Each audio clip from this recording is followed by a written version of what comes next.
Mustangs take a big step towards the playoffs with an impressive 28-21 win over Del Valle. And now they have one more matchup this week against Akins to kind of finalize the district seeding. Welcome into this week's edition of the Mustang Corral. I'm Zoheb Hassan Ali. Joined with me, as always, is Jimmy Mitchell, the head coach of the Manor Mustangs. Coach, congratulations on a big win. You know, can't say for certain yet, but looks like you're going to advance to the playoffs. Right. Congratulations, and just what are your thoughts on the game Friday night against Del Valle? Well, it was, I kind of felt like we came out flat. So we didn't play well early.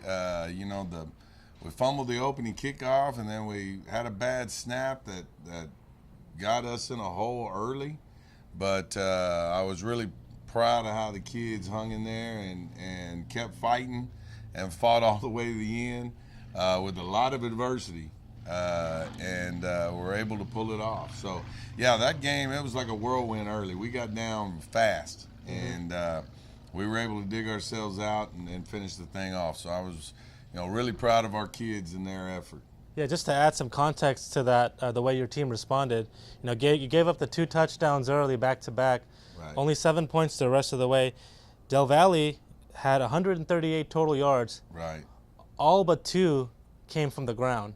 Right. So you held them to 2 passing yards, and after those first 2 drives, they really didn't get much. Right. What changes did you make after that, schematically? Well, we made some changes at halftime defensively, and there weren't a lot of them. Just a few little things. It was basically just field position that got us in the bind early. It was the fumbling the opening kickoff, and then them getting the ball on the 1 and having to get 1 yard. And so we just gathered ourselves at halftime, made a few little slight adjustments, and challenged our defense that they needed to shut them out in the second half, and they did. It was a great effort on their part. And I believe it was the third quarter where you lost Courtney and Taj, your top running back and quarterback, on the same series due to injuries. Taj Right. tried to come back in and play, but Right. kind of re-aggravated it. What's their status like right now? Well, it's still day to day, and they're a huge part of our offense. Taj is over 1,000 yards rushing, and Courtney's over 1,000 in passing and close in rushing. So, I mean, those are stalwarts on our offense, and so. But I was super proud of some of our young kids. Nate Jackson coming in at quarterback, who's a sophomore. Trey Walker's a sophomore running back, and of course Zeke, who's a starter. Moved to running back, and they at the end had to go down the winning drive and score for us, and they got it done. And so that was really impressive to me. Yeah, you guys had kind of a running back by committee after Taj went out. Right. Trey and Zeke, Claiborne, Trent Bird got a couple of handoffs there. Right. So you still gained almost 300 yards rushing. So got impressive next man up mentality with your team, Right. Especially with Zeke. Is that something we might see a little bit more of? I mean, he had 7 rushes for 37 yards and 2 touchdowns. Were you pretty impressed by what he could do? Well, we've been impressed with Zeke all year. I mean, Zeke can play slot, he can play outside receiver, he can play running back. He's a special athlete.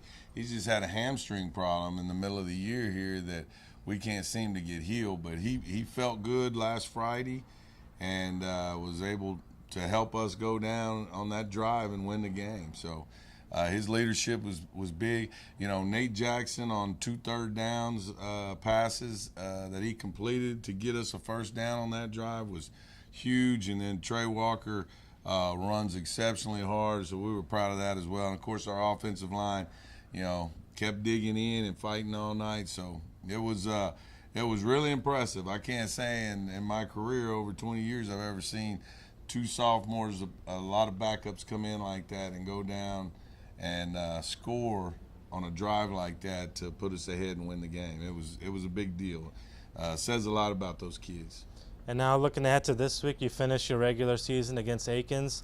Right. This is a team that's still fighting for that last playoff spot. They're fighting with Anderson there. They're 2-7 on the year, but 1-3 in district, and they're 1 game behind you. So Right. it's not finalized 100% just yet, but some weird things have to happen, but how do you keep the team focused ahead to this week? Well, Akins is a lot better team than they were last year, and we're going to need to go play well. I told our team, I said, we need to go play well. We don't want to go play bad going into the playoffs if we're fortunate enough to make it. We don't want to play bad. So we need to improve this week and get better so we're rolling into the playoffs ready to go. And so I think they understand that message, and we want to come play well. This is the seniors' last home game, and we're going to recognize them quickly before the game. So all of these seniors will never play on this field again. They've been playing here since they were in 7th grade. So it's going to be an emotional night for our seniors, and we want to send them out on a good note, so we need to come play well. So. Okay. And we spoke to a couple of players after practice today and kind of got their thoughts on a huge win and looking ahead to this week. It was something I've been practicing on and stuff like that because I come from slot to running back too, so it wasn't nothing new, but it had to help the team out. You just always got to be ready. You never know what could happen. We've been working hard for it since off season. Since last year, we couldn't make it, so now we've been working hard for it. Now we're here, we can see what we can do now. We all just start focusing hard. We got down, on the first play when we fumbled on the kickoff, but we just had to stay with it. We know we hungry for the playoffs, so we just had to go out there and get the win. We knew the team gonna need us, especially when them two guys go down. That's the lead of our team.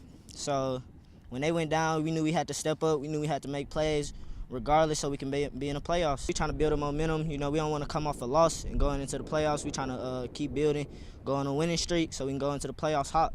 And that game is Friday at 7:30 p.m. here at the MAC, the last home game of the year. So please come on out.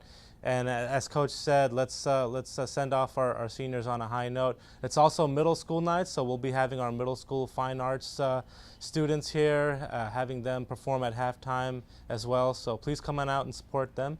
And you can always buy your tickets online at ticketspicket.com or at the door. Once again, thanks again for watching this week's edition of the Mustang Corral, and we'll see you next week. Go Mustangs!